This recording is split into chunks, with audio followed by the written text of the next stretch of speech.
Hi everyone, what's up? How are you doing? I've been feeling a little discombobulated because the return to school decision is looming, and when you have an autistic kid with strong connections with his teachers, this decision is not so simple. But that's another video for another day, and I will do that video because it is important. But for today I wanted to do something a little bit different, so we are going to look at some mental health and addiction memes. Now, my day job is writing blogs, website content, articles, the odd script for YouTube videos. The majority of my work is centered around addiction and mental health because this is my passion. And also, I have my own issues that I deal with. I suffer from chronic anxiety and I experience phases of depression that kind of come and go in a cycle.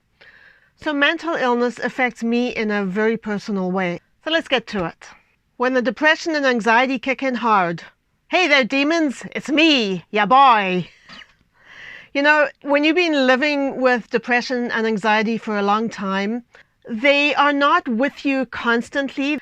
And when you've had a period of being okay and the depression and anxiety start to come back, it's kind of like an old friend is coming to visit you again. It's like, hey, you're back. How you doing? Nice to see you again.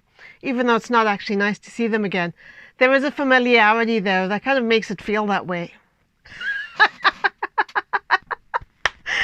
When you're single and people tell you there's plenty of fish in the sea, but your inbox looks like...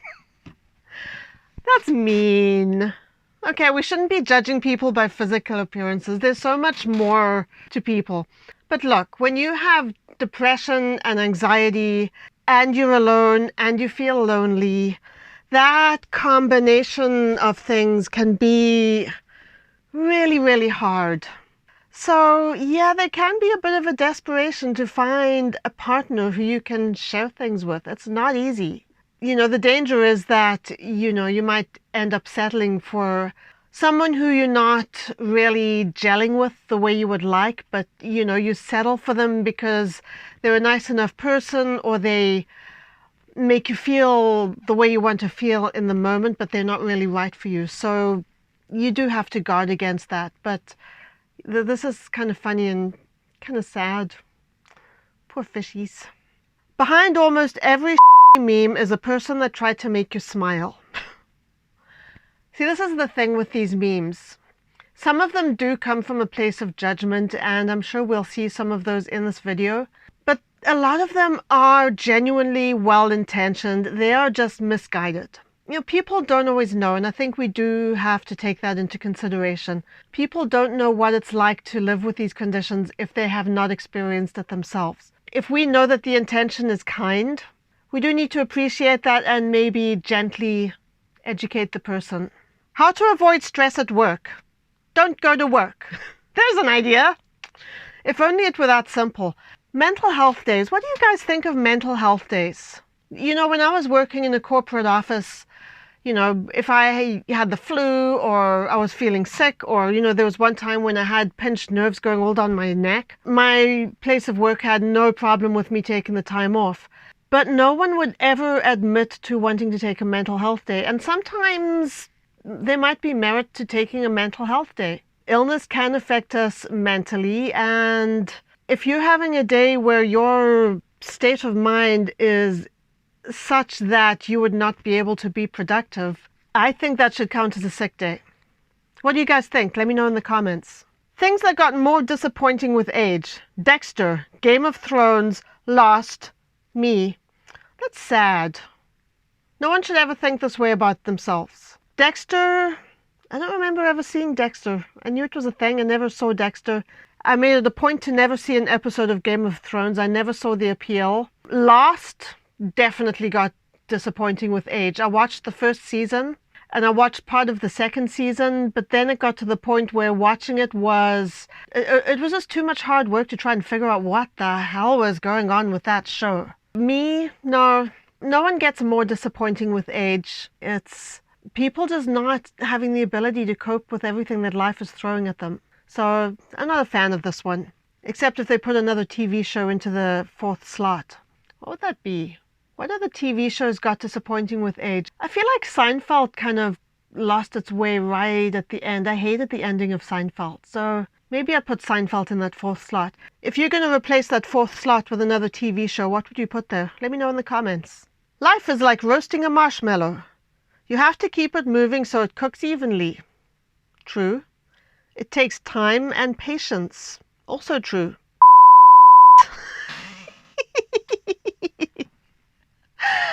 I have done this so many times. And I think I'm doing so well, and I'm biding my time, and I'm taking things slowly, and I'm doing things in a calm, measured way. But then the moment the slightest thing goes wrong, it's like, what are we doing? So yeah, I can relate to that. That's part of anxiety as well. It's, the littlest setback just makes you go up in flames. I know what that feeling is like. Poor little bird. I know what you're going through, little bird. Depression. Stay in bed. You don't have the energy and are incapable of productivity anyway. Anxiety. Get out of it. Too much to do. Me. You all harmonize so well. Very lovely. Yeah, that's true. Depression and anxiety often occur together. They make you have completely opposite impulses. Depression literally immobilizes you, and anxiety makes you want to kind of fight your way out of it. And it's tough, it's tough. Sometimes you don't know which one of those things is actually going to win.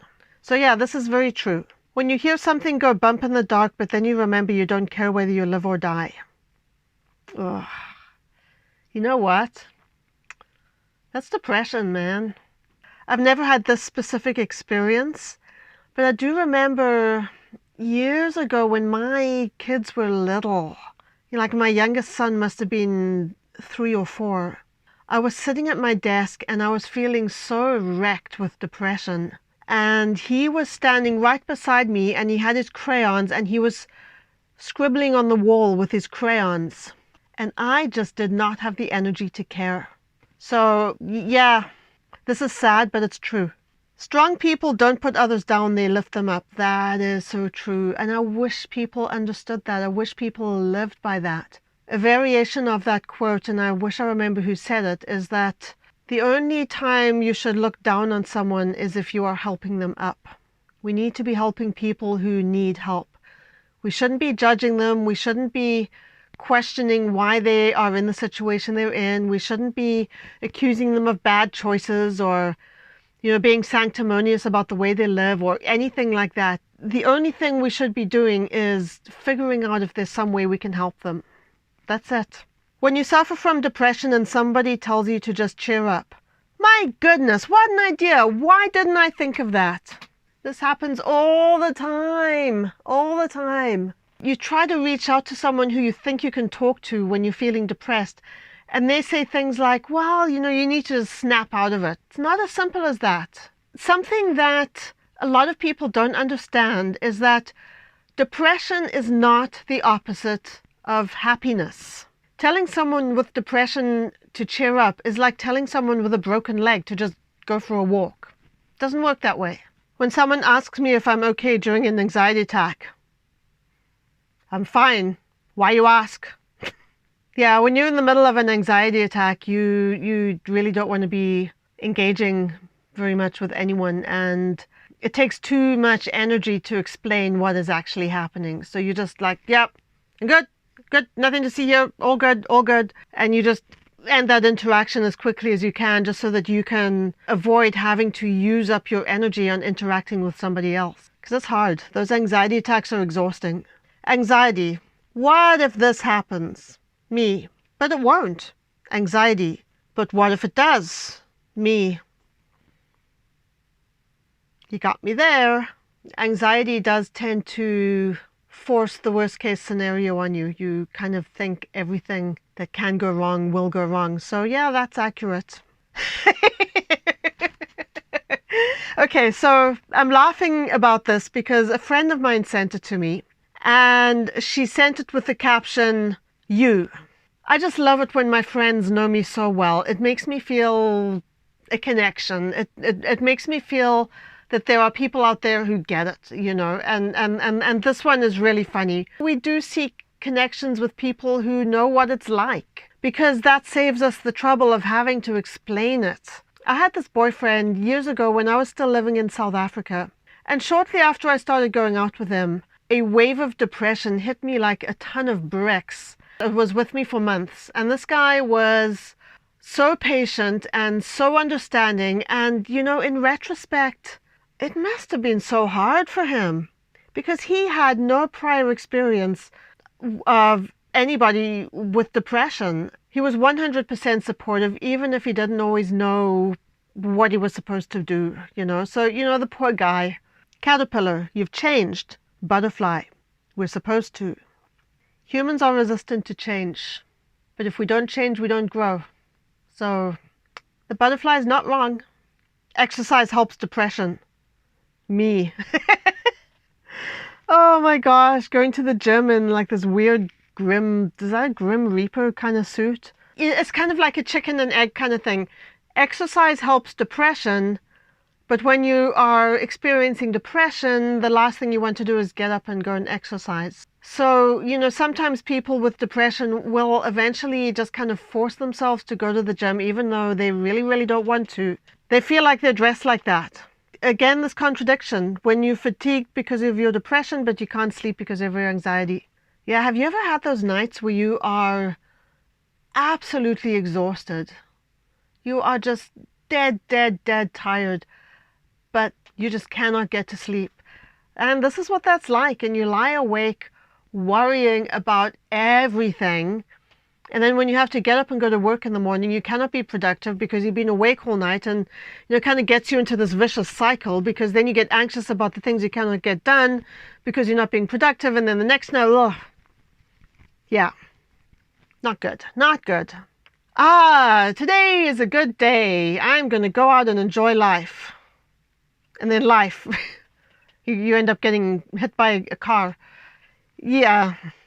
I feel like that can happen to anybody, though, not just people who have depression and anxiety.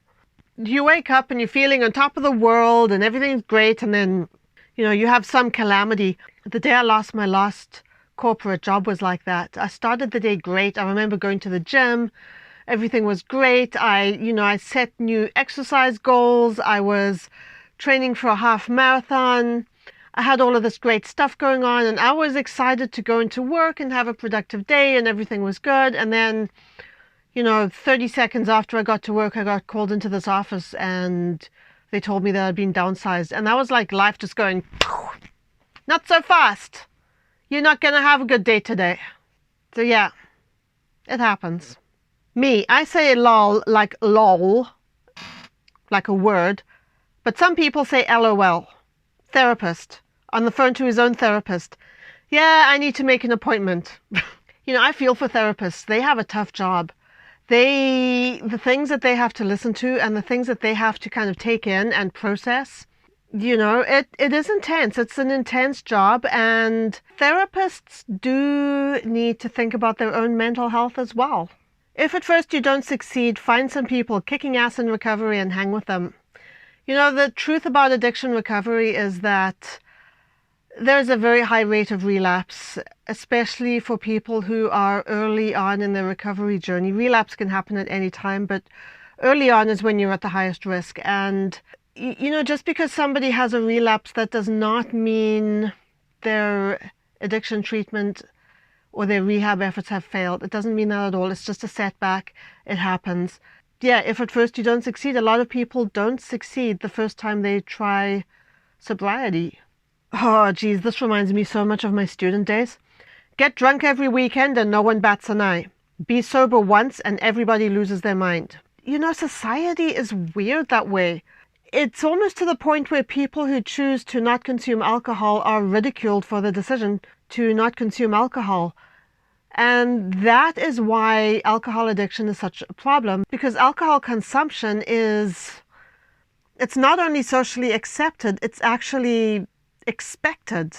And, the people who don't consume alcohol are, kind of made fun of. So that's a problem. That is a problem. Guess who found your antidepressant pills? You gotta store your medicine safely, people. antidepressants in the wrong hands can be dangerous. They can be harmful to children and animals, so don't let the cat get your meds.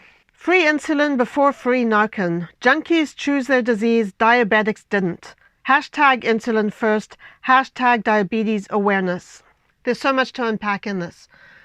First of all, please, I implore you, please, do not refer to a person with an addiction as a junkie. That term reeks of judgment. And secondly, people with addictions do not choose to be addicted. Don't judge, just don't judge. The insulin issue and the addiction issue are two completely separate issues. They shouldn't be lumped in and compared. It shouldn't be one or the other. Help everyone who needs help. Okay, the forest, the picture of the forest. This is an antidepressant. And the bottom picture of the Prozac. This is Oh man, you guys, this is terrible. This is terrible. The top picture is a picture of a forest. That's what it is. Can it help with depression? It can help with the symptoms of depression. Yes. Getting out for a walk in fresh air can always help. Getting out in nature, looking at beautiful things, yes, that is good for the body and the mind. Don't be telling people not to take their meds. That's awful. That is an awful, awful message. It is extremely irresponsible. There are people who are able to live normal lives because of their medication. People who use medication for mental illnesses should never be judged. How much do you overthink? Me. You all ever kill a bug and wonder if their mom is sitting up there waiting for them to come home but they're dead? Oh my gosh, this is so weird. So the other night, I was killing flies in my kitchen, as you do, like most rational human beings. I hate flies. So I'm killing this fly in my kitchen, and then I suddenly thought, what if, no one knows what happens when we die. Obviously, we all have our own beliefs. But what if every soul, for lack of a better word, what if every soul has one shot at life and that's it? And what if your one shot at life happens to be as a fly? And what if I have just smashed this one soul's only shot at life? And with that, we've come to the end of the memes. I hope you've enjoyed this and maybe even learned a little bit from it. Thank you for watching. If you're new, please subscribe. Join me on this crazy adventure of life. I'll be back next week to talk about something that is confusing me or making me go, Stay safe, you guys. The pandemic is still with us. Be good to yourselves. Be good to each other. Live your best life and be kind. Bye.